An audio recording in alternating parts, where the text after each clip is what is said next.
बड़ी स्पष्ट बात कही है कि अगर वहाँ गलत जिन लोगों ने किया है उनके खिलाफ सख्त से सख्त सजा होनी चाहिए, कार्रवाई होनी चाहिए, तुरंत होनी चाहिए, बिना विलंब के होनी चाहिए। लेकिन वहाँ स्टाफ सिलेक्शन कमीशन को सस्पेंड करना वो निर्णय उचित नहीं है। हजारों की संख्या में नौजवानों ने, बेरोजगार नौजवानों ने इंटरव्यू दे रखे हैं। उनके इंटरव्यू की प्रक्रिया चली हुई है, वो प्रक्रिया प्रभावित होगी। हम चाह रहे हैं जो हमने पोस्टें क्रिएट की हैं उनको तुरंत जल्दी से जल्दी भरा जाए। उन बेकसूर बच्चों को किसी प्रकार की सजा नहीं होनी चाहिए जो मेरिट पर आगे बढ़ करके अपने भविष्य की कल्पना करते हैं। उनके भविष्य को सुरक्षित करना चाहिए और जो दोषी हैं उनके खिलाफ कार्रवाई करनी चाहिए। Thank you. आपके ध्यान में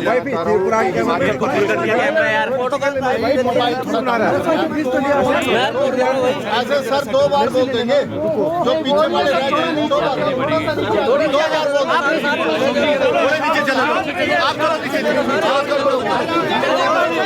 बूते ही जिस तरह से चल रही है इसमें मुझे लगता है कि बहुत सारी चीजें अपने आप को देखेंगे। सर मुख्यमंत्री कह रहे हैं कि अधिकारी कह रहे हैं कि बजट की व्यवस्था नहीं थी और ऐसे ही घोषणा कर दी गई। हमने कह दिया, यही ऑफिसर हैं जिन्होंने संस्थान खोलने की नोटिफिकेशन की है, यही ऑफिसर हैं जिन्होंने डिनोटिफाई किया। सर हमीरपुर बोर्ड बंद किया गया, में सारा पूरा फुल स्टाफ होता है, ऐसा कभी किसी जगह होता नहीं है। कुछ जगह टीचर की कमी होती है, वो सरकार की जिम्मेदारी है ना, पूरा करें।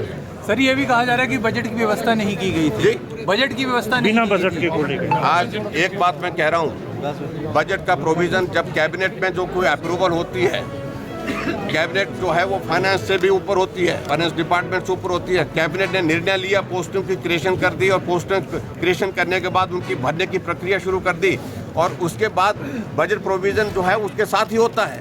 और मुझे लगता है कि शायद इनको अधिकारियों ने गलत जानकारी दी है। किसी भी संस्थान खोलने के लिए कि हम इतने स्कूल खोलेंगे, हम इतना वो करेंगे, उसके लिए बजट प्रोविजन पहले होता है। 50 वर्षों में ऐसा नहीं हुआ। सर मुख्यमंत्री ने अपनी ओर से प्रयत्न कर रहे हैं उनको जस्टिफाई करने की। मैं समझता हूँ वो जस्टिफाई करने के योग्य नहीं है सारे निर्णय जो उन्होंने लिए हैं। और दूसरी बात मैं ये भी कहना चाहता हूँ, हमें कह रहे कि संस्थान खोलने के, अरे 2 वर्ष तक कोविड रहा, कोविड के दौरान काम बाधित हुए, प्रभावित हुए, उनको इस बात की जानकारी होनी चाहिए। और किसी भी सरकार का कार्यकाल 5 साल के लिए होता है और किसी भी सरकार के पास ये पावर नहीं है कि 5 साल के कार्यकाल को 4 साल में बदल दिया। इनने 4 साल में उसको बदलने की कोशिश की, यानी कि 1 साल के पूरे निर्णय निरस्त किए हैं। निर्णय निरस्त करने के साथ साथ में रद्द किए हैं उसमें रिव्यू करने के पहले। और अब कह रहे हैं कि हम रिव्यू करेंगे उसके बाद हम विचार करेंगे। अरे रिव्यू पहले करते, रिव्यू करने के बाद उसके बाद रद्द करने के लिए अगर आपको लगता कि कोई संस्थान जस्टिफाई नहीं होता तो रद्द करते। इसलिए ये दुर्भाग्यपूर्ण परिस्थिति है, तमाशा बन गया वर्तमान सरकार का ये 25 दिन का कार्यकाल। विधानसभा के अंदर लोग आकर के दर्शक दीर्घा में आकर के ताली बजा रहे हैं। विधानसभा को जनसभा में तब्दील कर दिया गया। ये भी पहली बार हमको देखने को मिला। विधानसभा के अंदर ऑफिसर गैलरी में ऐसे आदमी बैठ गए जिनको ना हम जानते हैं, ना लोग जानते हैं, ना ऑफिसर जानते हैं। तमाशा बन गया इस प्रकार से। कल एक इनके आभार सभा में एक IPS ऑफिसर की वहां पर हार्ट अटैक से मृत्यु हो गई, लेकिन जश्न उसके बावजूद भी जारी रहा।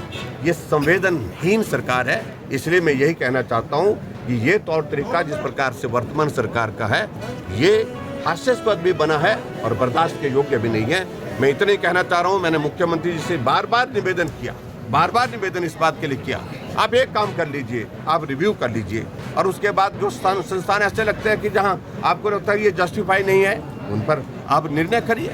लेकिन आप निर्णय पहले कर रहे हैं उसके बाद रिव्यू कर रहे हैं, इससे साफ जाहिर होता है कि आप बदले की भावना से काम कर रहे हैं। हिमाचल प्रदेश में आज से पहले जितने भी मुख्यमंत्री रहे, किसी भी मुख्यमंत्री ने ये रिकॉर्ड स्थापित नहीं किया जिस प्रकार से वर्तमान मुख्यमंत्री ने किया।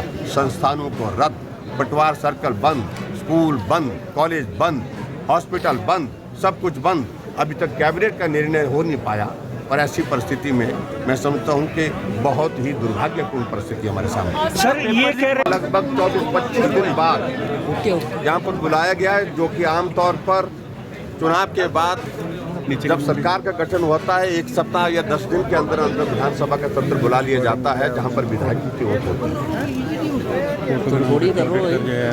वर्तमान सरकार हिमाचल प्रदेश में विधानसभा के चुनाव के बाद विधानसभा की 70 की डेट तय करने की परिस्थिति नहीं हो पा रही है। कैबिनेट का गठन करने की स्थिति में नहीं हो पा रही है।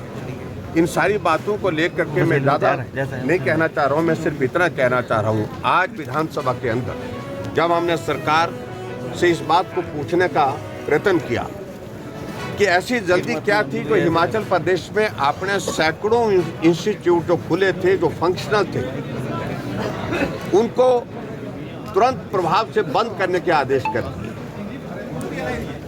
और लगभग एक पूरा फाइनेंशियल ईयर के अंतर्गत जो भी संस्थान खुले हैं, जो संस्थान सुचारू रूप से चल पड़े हैं, पोस्टों की क्रिएशन वहाँ पर हुई पड़ी है, बजट प्रोविजन उसमें हुए पड़े हैं, उसके बावजूद वहाँ पर उनको फंक्शनल संस्थानों को जो है बंद किया गया बदले की भावना के साथ, जिसकी हमने आज निंदा भी की और निंदा के साथ जानकारी मांगी कि ऐसी वजह क्या हुई। सरकार अपना स्पष्टीकरण देने की परिस्थिति में नहीं हो पा रही है। और मैं सिर्फ इतना जरूर कहना चाह रहा हूँ कि हिमाचल प्रदेश में विधायकों की कमेटियां कॉन्स्टिट्यूट की गई और जो कहा कि आप कैबिनेट में जो निर्णय लिए गए हैं जो 1 अप्रैल 2022 के बाद उनको आप रिव्यू करिए। ये तमाशा बना दिया हिमाचल प्रदेश में, आज तक के इतिहास में कभी नहीं हुआ।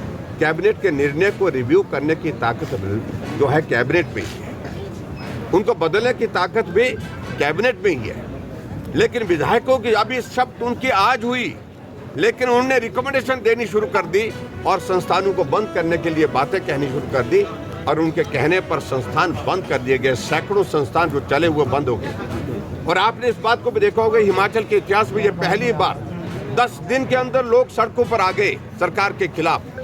किसी का हॉस्पिटल खुला, पीएचसी खुली थी, इलाज चल रहा था, डॉक्टर बैठा था और डॉक्टर बैठने के बावजूद उसको ताला लगा दिए गए। वहाँ पर कई जगह बीडीओ ऑफिस, तहसील के ऑफिस खुले थे, सारे काम वहाँ पर जो व्यवस्थित ढंग से हो रहे थे, लेकिन उसके बावजूद वहाँ पर ताला लगा दिया गया। एसडीएम के दफ्तर, जिस एसडीएम के दफ्तर में बैठ करके एसडीएम ने विधानसभा के चुनाव की सारी प्रक्रिया पूरी की, विधायक का वहाँ पर चुनाव का परिणाम घोषित किया, सर्टिफिकेट उनको दे दिया और जिसकी वजह से आज उन्होंने विधानसभा के अंदर शपथ ग्रहण की विधायक के नाते, वो संस्थान वो भी एसडीएम का दफ्तर भी बंद कर दिया गया।